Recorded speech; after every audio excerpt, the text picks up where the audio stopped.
ഫ്രാൻസിലെ ഒരു കുഗ്രാമത്തിൽ ഇടവക വൈദികനായി ജീവിച്ച് അനിതര സാധാരണമായ വിശുദ്ധി കൊണ്ട് ജീവിതകാലത്തും മരണശേഷവും ലോകത്തെ അനുഗ്രഹിച്ച പുണ്യവാനാണ് ജോൺ വിയാനി.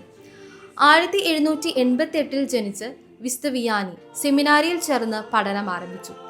സഹപാഠികളോടൊപ്പം പഠിച്ച് പരീക്ഷകൾ പാസ്സാകാൻ വേണ്ട ബുദ്ധി സാമർഥ്യമോ കഴിവോ അദ്ദേഹത്തിന് ഉണ്ടായിരുന്നില്ല. സെമിനാരി പരീക്ഷയിൽ ഉത്തരങ്ങൾ എഴുതാൻ സാധിച്ചില്ലെന്ന് മാത്രമല്ല, ചോദ്യങ്ങളുടെ അർത്ഥം മനസ്സിലാക്കാൻ പോലും അദ്ദേഹത്തിന് കഴിഞ്ഞിരുന്നില്ല. അങ്ങനെ വൈദികനാകാനുള്ള തന്റെ അഭിലാഷം എന്നേക്കുമായി തകർന്നതിൽ വിയാനിയുടെ മനസ്സ് വേദനിച്ചു. എല്ലാ മാർഗങ്ങളും തന്റെ മുന്നിൽ കൊട്ടിയടയ്ക്കപ്പെട്ടപ്പോൾ ജോൺ ദുഃഖിതനായി. പരിശുദ്ധ കന്യകാമറിയത്തിന്റെ സഹായം ഒന്നു മാത്രമാണ് തന്റെ കാര്യസാധ്യത്തിന് അദ്ദേഹം ആശിച്ചത്. ദൈവമാതാവിനോട് വിശുദ്ധൻ നിരന്തരം പ്രാർത്ഥിച്ചു. പക്ഷേ അദ്ദേഹത്തിന്റെ സുഹൃത്തായ ബെയ്ലിയുടെ അപേക്ഷ പ്രകാരം വീണ്ടും ഒരു പരീക്ഷ കൂടി നടത്തി. ദൈവമാതാവിന്റെ സഹായം അപേക്ഷിച്ച് ഒരിക്കൽ കൂടി പരീക്ഷയ്ക്ക് വിയാനി അണഞ്ഞു. ആ പരീക്ഷയിൽ സ്തുത്യർഹമായ വിധം ഉത്തരം നൽകാൻ അദ്ദേഹത്തിന് കഴിഞ്ഞു. അവസാന വിധി കൽപ്പിക്കാനുള്ള അധികാരി ജനറൽ ഫാദർ കേർബൻ ആയിരുന്നു.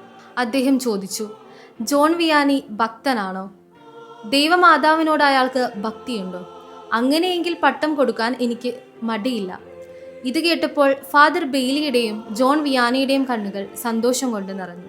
പരിശുദ്ധ മറിയത്തെ സ്വന്തം അമ്മയേക്കാൾ അധികം സ്നേഹിക്കുന്ന സഭാ തനയനാണ് ജോൺ വിയാനി എന്നറിഞ്ഞപ്പോൾ കർദിനാളിന്റെ സ്ഥാനപതിയായ വികാരി ജനറൽ പറഞ്ഞു, ഇയാളിൽ വേണ്ടത് ദൈവം പ്രവർത്തിച്ചുകൊള്ളും. പണ്ഡിതരെക്കാൾ ഭക്തരായ വൈദികരെയാണ് ഇന്നത്തെ സഭയ്ക്ക് കൂടുതൽ ആവശ്യം. മരണം വരെ പരിശുദ്ധ കന്യകാമറിയത്തിന്റെ അതീവ ഭക്തനായിരുന്ന വിശുദ്ധ ജോൺ വിയാനി അങ്ങനെ 1815 ഓഗസ്റ്റ് 15 പുരോഹിത പദവിയിലേക്ക് ഉയർന്നു.